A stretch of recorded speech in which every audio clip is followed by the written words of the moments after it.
Everyone, myself Tushar Ahmed, my new daily blog. তো অবশেষে আমি কিন্তু চলে এসেছি শ্রীরামপুরের মেলাতে। তো শ্রীরামপুরের মেলাতে একটা জিনিস আমার খুব ভালো লেগেছে, তো যেটা আমার বিগত সানোয়ার মেলার ব্লগে ছিল না, সেটা হচ্ছে এই তো আমি দেখে নিচ্ছিলাম myself Tushar Ahmed, my new daily blog. তো যে কথায় ফিরে যায়, যেটা জিনিস ভালো লাগছে সেটা হচ্ছে যে এই যে রাইডারগুলা, মানে 30 টাকা থেকে শুরু করে আপনি যে সব ধরনের রাইডে উঠতে পারবেন। 30 টাকা করে যে রাইডে উঠেন না কেন 30 টাকা করে নিবে আপনাদের কাছ থেকে। তো এটা কিন্তু সানোয়ারের মেলাতে ছিল না, এটা কিন্তু শ্রীরামপুরের মেলায় আছে। তো দেখতে পাচ্ছিলেন নৌকা, তো নৌকায় উঠতে পারবেন আপনি 30 টাকায়, মানে সবখানেই উঠতে পারবেন, যে কোনো যেটাই টিকিট কাটেন না কেন তো 30 টাকা করে কিন্তু নিবে। এটা আপনারা যারা মেলায় আসবেন তো তারা জানেন, তো যারা মেলায় এসেছিলেন তারাও জানেন যে আপনি নৌকায় উঠতে হলে বা এই পাশটাতে আমার নাগরদোলাও আছে, আপনি যেটাই চড়েন না কেন 30 টাকা করে টিকিট নেয়। তো অবশেষে যে দেখছেন বাচ্চারা খেলছিল, এই তো আমি বলেছিলাম যে নাগরদোলার কথাই, তো আমি নৌকার পরে নাগরদোলায় চলে এসেছি। তো নাগরদোলাও কিন্তু আছে এখানটাতেই ছিল, বাট মেলা কিন্তু শেষের দিকে ছিল। তো এই তো দেখতে পাচ্ছিলেন মেলা, শ্রীরামপুরের মেলা মনে হয় 7 দিন থাকে, তো 7-8 দিনের মতোই থাকে। তো এটার পরে দেখতে পাচ্ছিলেন নাগরদোলায় উঠছিল অনেকে, উঠে এমনি বসেছিল, এটা কিন্তু চলছিল না, এমনি বসে বসে তারা দেখছিল। ও অবশেষে আমি এই যে চলে এসেছিলাম এইখানটাতে আসার পরে দেখতে পাচ্ছিলেন আপনারা অনেক সুন্দর ছিল তো এই প্রকৃতিটা। তো এখন কিন্তু এই যে চলছিল নৌকা কিন্তু চালু দিয়েছিল, তো নৌকা চলছিল, দোলনি রাঙামাথায় চিরুনি, তো এরকম একটা টপিকের মতোই কিন্তু ছিল, নৌকাটা কিন্তু চলছিল গাইস। তো দেখতে পাচ্ছিলেন আপনারা, তো নৌকাটা এই পাশটা থেকে এই পাশ যাচ্ছিল, একবার ও পাশ যাচ্ছিল। কমেন্ট করে জানানে যে এখানটাতে নাগরদোলা, তো আপনি কমেন্ট করে জানাতে পারেন যে আপনারা কে কেমন এরকম ছোটোবেলায় নাগরদোলায় বসেছিলেন, মানে শৈশবের কথাটা আমার কাছে সাথে শেয়ার করতে পারেন আপনারা। তো অবশেষে আমি কিন্তু চলে এসেছি এই পাশটাতে। তো এই পাশটাতে আসার পর আমি যেটা দেখতে পাচ্ছিলাম সেটা হচ্ছে যে নাগরদোলা কিন্তু এখনও দুলছিল। তো আপনারা কিন্তু দেখতে পাচ্ছিলেন, এটাও স্ক্রিনে দেখা যাচ্ছিল, নাগরদোলা কিন্তু দুলছিল।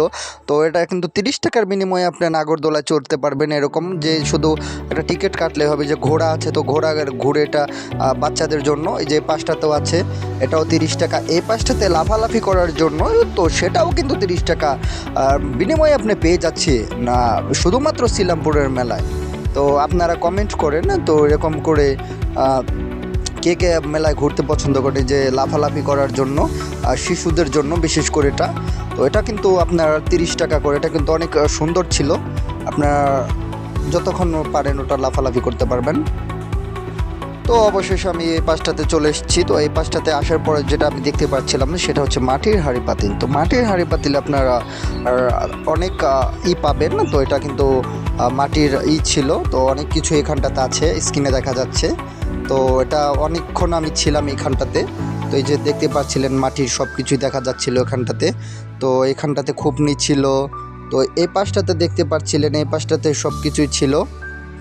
কিন্তু মেলার একটা আকর্ষণ ছিল, তো এটা কিন্তু এই যে দেখতে পাচ্ছিলেন একটা টাওয়ার ছিল, এটা কিন্তু শ্রীরামপুরের মেলায় সব সময় থাকে। তো আমি দেখে নিচ্ছিলাম myself Tushar Ahmed, my new daily blog. তো ট্যুর অ্যান্ড ট্রাভেলিং ব্লগে আপনাদের স্বাগত জানাচ্ছি। তো এটা কিন্তু ডেইলি ব্লগ ছিল। তো অবশেষে দেখতে পাচ্ছিলেন স্ক্রিনে এই পাশটাতে কিন্তু ওই যে দেখাচ্ছিলাম আমি বারবার মাটির ব্যাংক ছিল। তো ব্যাংকের পর ব্যাংক, তো এটার পর আমি ব্যাংকের পরে কিন্তু আমি চলে এসেছি হাঁড়ি পাতিলের এখানটাতে। তো হাঁড়ি পাতিলের এখানটাতে অনেক হাঁড়ি পাতিল ছিল, ওই যে এইখানটাতে কিন্তু বেচা কিনেও হচ্ছিল।